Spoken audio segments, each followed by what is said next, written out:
welcome back to my channel. This is me again, Teacher Pauline, and today I will be sharing the brief history of the Philippines.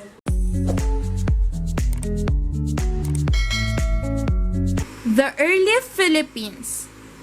The Philippines is named after King Philip II of Spain, 1556 to 1598, and it was a Spanish colony for over 300 years. Today, the Philippines is an archipelago of 7,641 islands. However, it is believed that during the last ice age, they were joined to mainland Asia by a land bridge, enabling human beings to walk from there.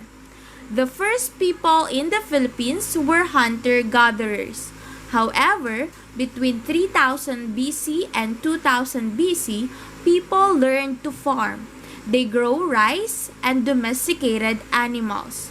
From the 10th AD century, Filipinos traded with China, and by the 12th century AD, Arab merchants reached the Philippines and they introduced Islam.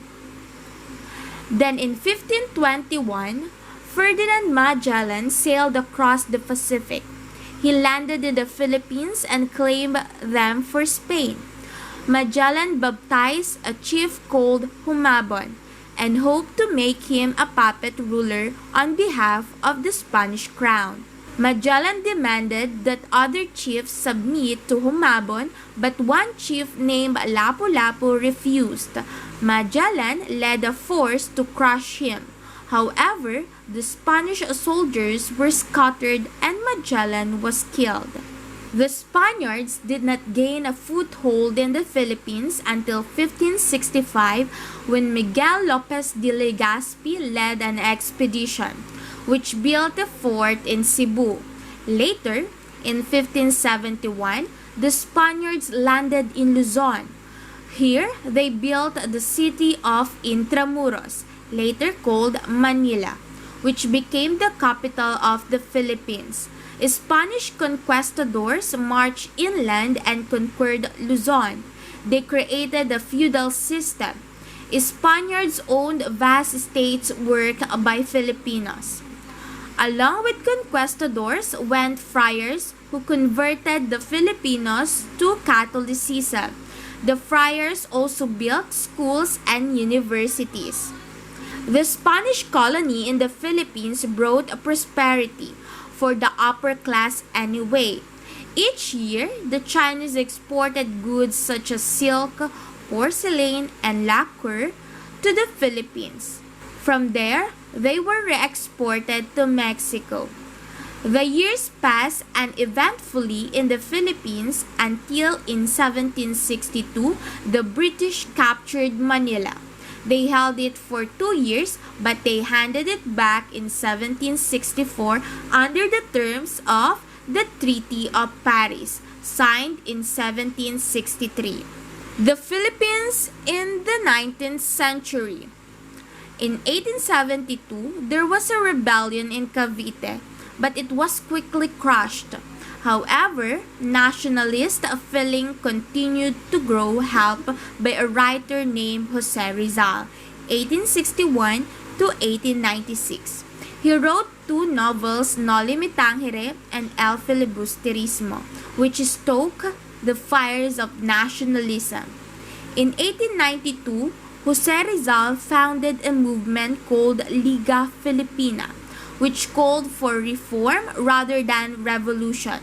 As a result, Rizal was arrested and exiled to Dapitan on Mindanao. Meanwhile, Andres Bonifacio formed a more extreme organization called the Katipunan. In August 1896, they began a revolution. Jose Rizal was accused of supporting the revolution, although he did not, and he was executed on December 30, 1896. Yet, his execution merely inflamed Filipino opinion and the revolution grew. Then in 1898 came war between the USA and Spain. On April 30, 1898, the Americans defeated the Spanish fleet in Manila Bay. Meanwhile, Filipino revolutionaries had surrounded Manila. Their leader, Emilio Aguinaldo, declared the Philippines independent on June 12. However, as part of the peace treaty, Spain ceded the Philippines to the USA. The Americans planned to take over. War between American forces in Manila and the Filipinos began on February 4, 1899. The Filipino-American War lasted until 1902 when Aguinaldo was captured. The Philippines in the 20th century. American rule in the Philippines was paternalistic. They called their policy benevolent assimilation. They wanted to Americanize the Filipinos, but they never quite succeeded. However, they did do some good. Many American teachers were sent to the Philippines in a ship called the Thomas, and they did increase literacy. In 1935, the Philippines were made a commonwealth and were semi-independent.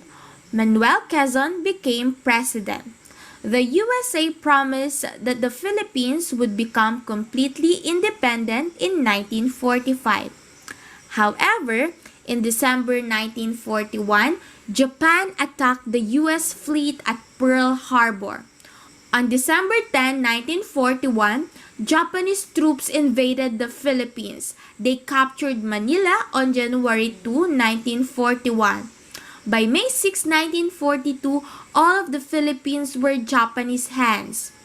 However, American troops returned to the Philippines in October 1944.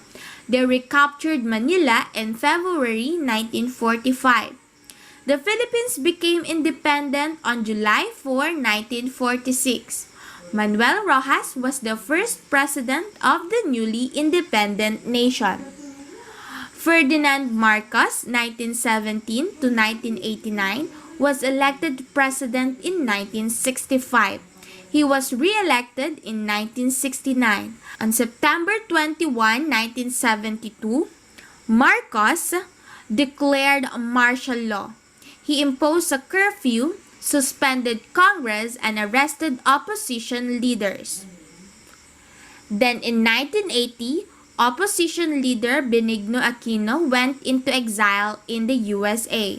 When he returned on August 21, 1983, he was shot. Aquino became a martyr, and Filipinos were enraged by his murder. In February 1986, Marcos called an election. The opposition united behind Cory Aquino, the widow of Benigno. Marcos claimed victory, a clear case of electoral fraud. Cory Aquino also claimed victory, and ordinary people took the streets to show their support for her. The followers of Marcos deserted him, and he bowed to the inevitable and went into exile. In 1992, Fidel Ramos became president.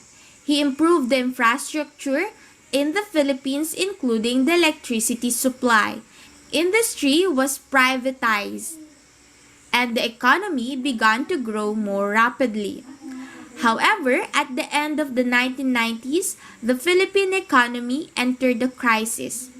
Meanwhile, in 1998, Joseph Estrada, known as ERA, became president.